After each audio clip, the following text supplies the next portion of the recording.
Une fois que ça c'est fait, on n'aura plus de problème pour démarrer NiceHash. Voilà, on a résolu tous les problèmes, toutes nos cartes graphiques sont détectées. Bonjour à tous, aujourd'hui on va montrer comment miner avec le logiciel NiceHash sur Windows. Dans une dernière vidéo on avait montré comment fabriquer le rig qui est ici, et aujourd'hui on va montrer comment installer Windows et comment miner avec Windows. Avant de commencer la vidéo, surtout n'oubliez pas de mettre un petit like, ça fait toujours plaisir. Juste avant de montrer comment miner avec Windows, on va regarder rapidement comment configurer le BIOS de l'ordinateur. Donc l'idée avec le BIOS, ça va être de régler les ventilateurs et éventuellement la sortie vidéo pour l'écran, et on va aussi faire des petits réglages qui vont permettre de baisser un peu la consommation d'énergie. Allez, c'est parti. Donc là, je suis dans le BIOS. Dans un premier temps, je vais montrer comment allumer les ventilateurs qui sont ici. Donc on peut aller dans Smart Fan Setting et on choisit Système 1. Je vais mettre le mode manuel là et on voit qu'on va pouvoir choisir comme ça à quelle vitesse on veut nos ventilateurs. Je ne veux pas les mettre trop fort. Système 1, ça va être les deux premiers. Et système 2, ça va être les ventilateurs 3 et 4. Mais là, en l'occurrence, je vais faire appliquer sur le système 1 et 2 en même temps. Et donc on peut voir que maintenant j'ai les 4 ventilateurs qui tournent. Ensuite on va aller dans périphéral et ici on va pouvoir choisir la sortie de notre écran. Sur Windows on peut prendre n'importe lequel, ça va fonctionner, mais par contre sur Linux il faut prendre un PCI, un slot qui correspond à brancher directement sur la carte graphique. Donc on va laisser ça comme ça. Mining mode je laisse aussi en disable, et ça va être la LED sur notre carte mère qu'on va pouvoir éteindre si on veut économiser un petit peu d'électricité. Le reste des paramètres c'est correct, donc je vais faire Save and Exit Setup. Voilà pour ce qui est de la configuration du BIOS. Et maintenant on va voir comment miner avec NiceHash, mais juste avant ça on va montrer comment installer Windows. Dans un premier temps on va télécharger le fichier d'installation de Windows. Dans un second temps on va le mettre sur une clé USB, et enfin on pourra démarrer notre rig en branchant cette clé USB pour pouvoir installer Windows. Windows 10 Download, il est juste ici. Je prends le premier lien, hop, Download Tool. Grâce à cet outil, on va pouvoir télécharger l'installateur de Windows. Donc là, j'accepte. Donc là, je vais faire créer un média d'installation sur une clé USB. Puis suivant. Ici, par défaut, ça me met les mêmes réglages que j'ai déjà sur mon ordinateur. On pourrait, si on veut, changer la langue. Moi, je vais garder en anglais. Je vais choisir ma clé USB et je vais cliquer sur suivant. Et là, on va mettre directement l'installateur de Windows sur notre clé USB. Donc, il n'y a plus qu'à attendre.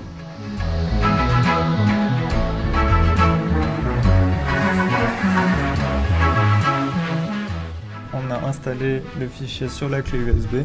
On va brancher la clé USB sur notre rig et en le démarrant, on pourra installer Windows.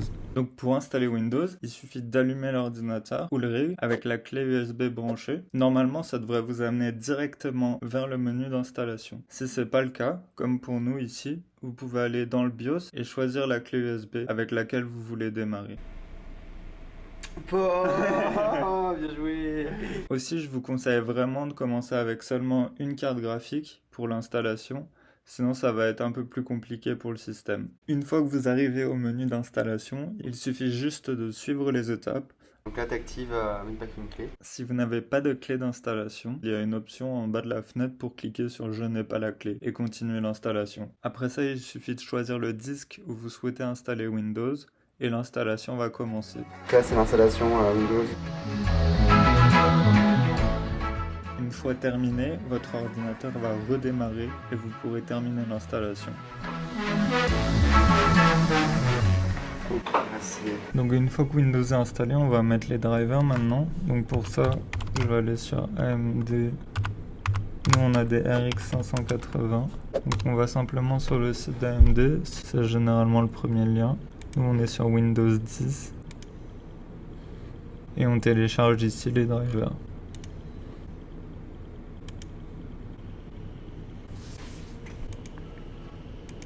Et voilà, il y a qu'à attendre, on peut accélérer un petit peu.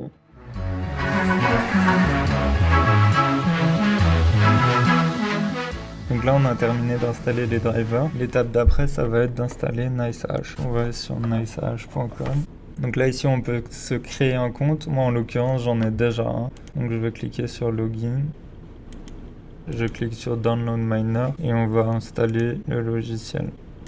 On nous explique qu'avant l'installation, si ça fonctionne pas, on peut désactiver les protections. Donc on va dans Windows Defender, là dans Windows Security, on va dans les virus, puis ici Manage Setting, et on peut désactiver ça. Donc en désactivant ça, s'il y a des problèmes pour l'installation, là ça devrait fonctionner. Par la suite, pour que tout fonctionne correctement, toujours en restant sur cette page, on va aller dans les exclusions pour ajouter le fichier WNiceHash qui va être considéré comme une exclusion pour nos pare-feux pour pas qu'on ait de soucis avec. Ici on l'avait déjà ajouté avant, mais si je veux rajouter, je vais cliquer sur Add Exclusion, Folder, et là on va aller chercher notre fichier qui est normalement dans les programmes. Là en l'occurrence, nous on sait que ça va être dans AppData, donc on peut rajouter ici AppData. Là on revoit local, programme, et donc c'est ça. Ici je vais faire Select Folder. Comme il est déjà ajouté, il est toujours présent. Une fois que ça c'est fait, on n'aura plus de problème pour démarrer NiceHash. Et on va installer le logiciel.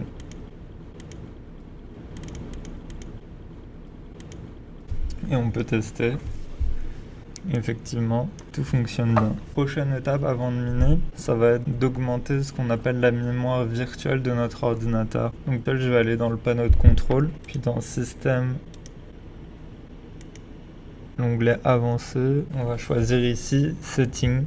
On va dans le Avancé et là ici on va cliquer sur Changer. Nous on a un petit peu modifié, c'est possible que ce soit différent. La première chose qu'on va faire c'est de désélectionner si c'est sélectionné automatique. Ensuite on va pouvoir choisir ici entre initial et maximum. On va mettre la mémoire de nos cartes graphiques. Nous en l'occurrence on a 6 cartes qui ont chacune 8 Go. Donc 6 x 8 ça fait 48. Donc ici on va mettre 48. Mais attention on n'est pas en gigabits, l'unité c'est de mégabits. Donc on va rajouter 3 zéros. Et de même pour le maximum. Et ensuite, une fois que c'est fait, on va cliquer sur Set, puis OK. Là, on a changé notre mémoire virtuelle. Donc là, maintenant, on a fait tous les premiers réglages pour pouvoir lancer NiceHash. Si je le lance maintenant, ça devrait pouvoir marcher.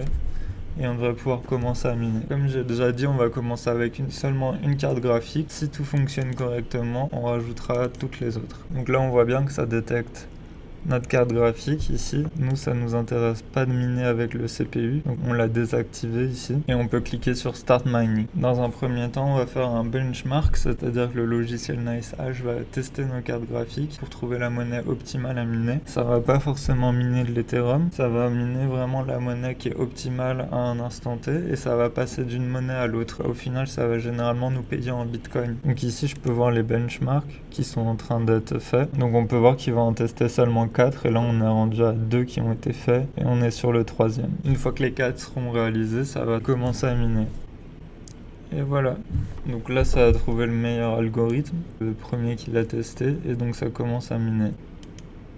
Et on peut voir qu'à l'heure actuelle, on va générer 0.018 millibitcoin par jour, soit environ $1, avec une seule carte graphique. Avant de rajouter les autres, on va juste regarder dans les paramètres. Donc ici, par exemple, vous pouvez choisir votre adresse où les bitcoins seront envoyés. Vous pouvez choisir de ne pas miner si le coût est trop faible par rapport à votre consommation d'électricité. Donc on va aller surtout dans les paramètres les plus avancés. On peut faire ça pour que ça commence directement à miner dès qu'on lance le logiciel. On peut cliquer sur Run on Startup pour que NiceHash s'ouvre directement à l'allumage de Windows. On va rien toucher de plus. Donc je vais redémarrer l'ordinateur en branchant toutes les cartes graphiques et maintenant on va tester avec les 6 GPU. Donc là je viens de redémarrer mon ordinateur, il détecte seulement 3 cartes. Donc si toutes les cartes graphiques ne sont pas détectées, il y a 3 possibilités. La première c'est que l'ordinateur lui-même ne va pas les détecter, en gros qu'elles sont mal branchées. La deuxième c'est que c'est Windows qui va pas la détecter. Et la troisième enfin c'est NiceHash qui veut pas les détecter. Et si le plus haut ne fonctionne pas, alors forcément celle d'en dessous ne va pas marcher. Nous par exemple on peut voir que les ventilateurs fonctionnent, donc ce qui montre que le système détecte bien nos cartes graphiques. Et donc on va regarder maintenant si Windows les détecte bien. Pour cela, je fais clic droit ici et je vais dans Device Manager ou le gestionnaire des périphériques en français. Et donc je regarde ici, on peut voir mes cartes graphiques, il détecte bien les 6 Windows, mais il me met une erreur sur la 5e et il me dit qu'il n'y a pas assez de ressources pour pouvoir la faire marcher. Donc ce que je vous conseille à ce stade, c'est d'aller sur Google avec votre code erreur pour trouver la solution à votre problème. En l'occurrence, moi dans mon cas, il fallait juste activer ça et ça fonctionne. C'est vrai que je m'étais un peu trompé tout à l'heure. Running mode, je la sens aussi en disable. Mais pour Linux, on n'a pas besoin de ce mode-là, c'est seulement sur Windows que ça va aider. Et au passage, il y a certains drivers qui doivent être téléchargés, donc c'est possible que l'ordinateur prenne beaucoup plus de temps à s'annuler, mais il faut attendre peut-être quelques minutes et ce sera correct. Ok, donc maintenant on peut voir qu'on a les 6 cartes graphiques qui sont détectées dans notre gestionnaire des périphériques. Donc là maintenant on va allumer NiceHash et ça devrait fonctionner. Donc cette fois-ci là ça a marché, on a bien nos 6 cartes graphiques. Elles vont refaire le benchmark et si on attend un peu ça devrait se mettre à miner. Voilà, on a résolu tous les problèmes, toutes nos cartes graphiques sont détectées et on mine aux alentours de 0,1 millibitcoin par jour. On mine simultanément sur 2 algorithmes. On a 3 cartes graphiques sur un algorithme et les 3 autres sur un deuxième algorithme. Ça a sélectionné ça en fonction du benchmark qu'on a eu auparavant. Il faut savoir qu'à l'heure actuelle, avec nos cartes graphiques, $6 par jour, c'est pas ce qui est optimal et on verra sur Linux comment faire pour augmenter ce profit journalier. Et voilà, on a montré comment miner avec NiceHash. Dans une prochaine vidéo, on montrera comment modifier le BIOS des GPU pour augmenter leur puissance de calcul et diminuer leur consommation électrique. Également, ce qu'on montrera plus tard, c'est comment miner de l'Ethereum directement sur Linux. Donc si vous voulez rien manquer, surtout abonnez-vous à la chaîne et mettez un petit like aussi, ça fait toujours plaisir. Allez, merci, à la prochaine.